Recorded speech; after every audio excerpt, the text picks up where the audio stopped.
Hey guys, this video is going to be my little review of the February 21st, 2011 edition of Monday Night Raw, talking about the two biggest events that occurred. Them, of course, being John Cena's rap to The Rock and the returns of Triple H and The Undertaker. So, Monday Night Raw starts off with John Cena coming out, who had just won the Elimination Chamber. And as he stated, he was excited that he was going to WrestleMania, but for me anyways, it wasn't much of a surprise because I pretty much called it. You know, he's John Cena, so that pretty much gives him power to do whatever he wants in the WWE. That aside, John Cena also focused the majority of his attention on The Rock and what The Rock said to him the week before on the 14th. And so John Cena decided to take it upon himself to, you know, not go with his corny, you know, babyface type jokes that were pretty much harmless. He decided to go the heel route, his old thugonomics route, and you know, have a rap for The Rock. And he did just that. And it was pretty creative. You know, he pretty much did what Eminem did in 8 Mile, where, yeah, he took the insults and the jabs and the jokes that were made about him, he turned them around and he projected them on The Rock, which was pretty good, because you heard a lot of, you know, fans, you know, ooh, because they were impressed, and so was I. Now, the big question is, how will The Rock react? Well, I think the answer is simple. He's going to react with a rock bottom. And I can't wait for that, because it's going to happen. Whether it happens on one of the weeks leading up to WrestleMania, or if The Rock waits, unfortunately, and it happens just at WrestleMania, I'd be okay with that too. But I mean, you know, The Rock came out, made a statement, John Cena came out, made a statement, so they've got to do some build-up to WrestleMania. Whether The Rock, you know, like I said before, is going to just be the host, you know, and just interfere in a match or two, that'd be kind of boring. I want him to actually wrestle a match. I don't know if he will yet, but he did say he's not leaving again, so I don't know if that was, you know, supposed to be metaphorical or actually realistic. Now, a quick little note I want to mention real quick that I was going to mention about The Rock in my last Rock John Cena video is The Rock going to stay for a long period of time? My thoughts are that he's only going to stay probably for about the same time Bret Hart did, you know, for a couple months, where he might be, you know, an authoritative figure. He might, you know, have a match or two. I mean, of course, he's in much better condition and health than Bret Hart is, but, you know, I just got to wonder, is he going to be a permanent fixture on the Raw roster? Is he back to wrestle? Or is he back to make an extended appearance? Second thing that happened on Raw that was supposed to be monumental and epic and memorable was the 2/21/11 reveal. Now, the promos building up to this day first started out, you know, ambiguous. We didn't know who it was. We didn't know who was going to happen. There were rumors and guesses and speculations flying everywhere. Second week, you know, we had the Johnny Cash song, made it more evident of who it could be. Still, speculation was abound.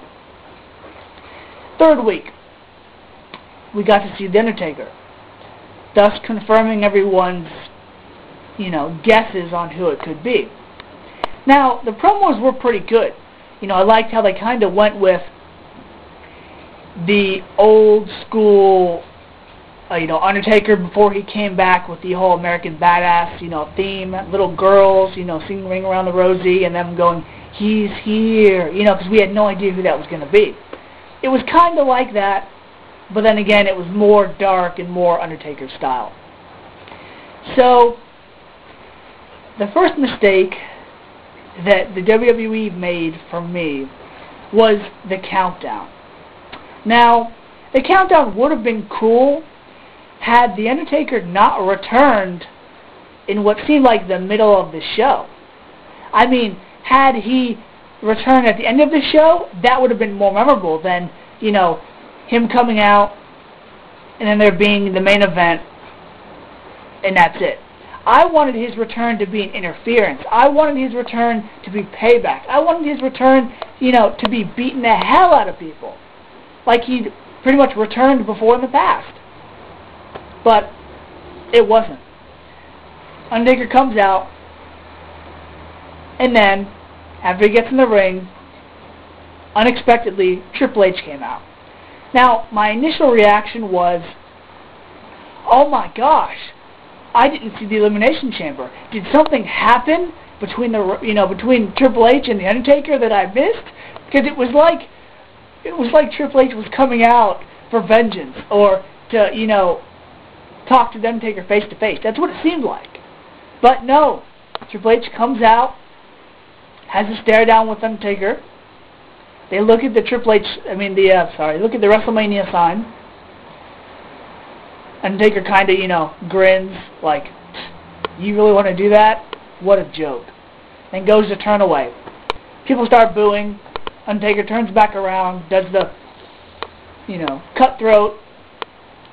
Triple H looks at him and does the DX, suck it chops, which got a, huge pop. It's pretty cool. But unless they're going to provide some backstory and some reasoning why they did this the way they did it, it was a surprise, but I wasn't too thrilled about it. It was more unexpected and really unwanted for returns than it was, yearned for. I mean, I do give them credit, because a while back when Shawn Michaels last year came out and was giving his, retirement speech, and then when Triple H came out, of course, I'm sure he was going to say, I never said this, Shawn, but, I love you. But the other thing I thought about, especially after last night, add more, support to this theory, is that Triple H was going to come out to say, I got your back. I'm going to get The Undertaker for what he did to you. You don't retire my friend like that and expect to walk away from it, especially from the cerebral assassin. So I think that's what we're going to get in these next couple weeks. I think, Triple H is going to want payback and retribution for what The Undertaker did to Shawn Michaels. I think he's going to try to finish what Shawn Michaels started, or tried to finish. Now, will Triple H be able to put up with The Undertaker's mind games that I'm sure is going to, ensue in the weeks to come? Sure. I think Triple H is not only going to take it, but he's going to try to play some more, some of his own. Now, will this match be better than their original WrestleMania match 10 years ago? Yes. There's much more build-up behind it, and they're different characters. Undertaker is not the, American badass type persona that he was, and Triple H actually has the momentum of his return behind him. He's not the heel. I think he was the heel. I don't remember that he was 10 years ago. So, we'll see, guys. Leave your comments, message me, your thoughts. Let me know. See ya.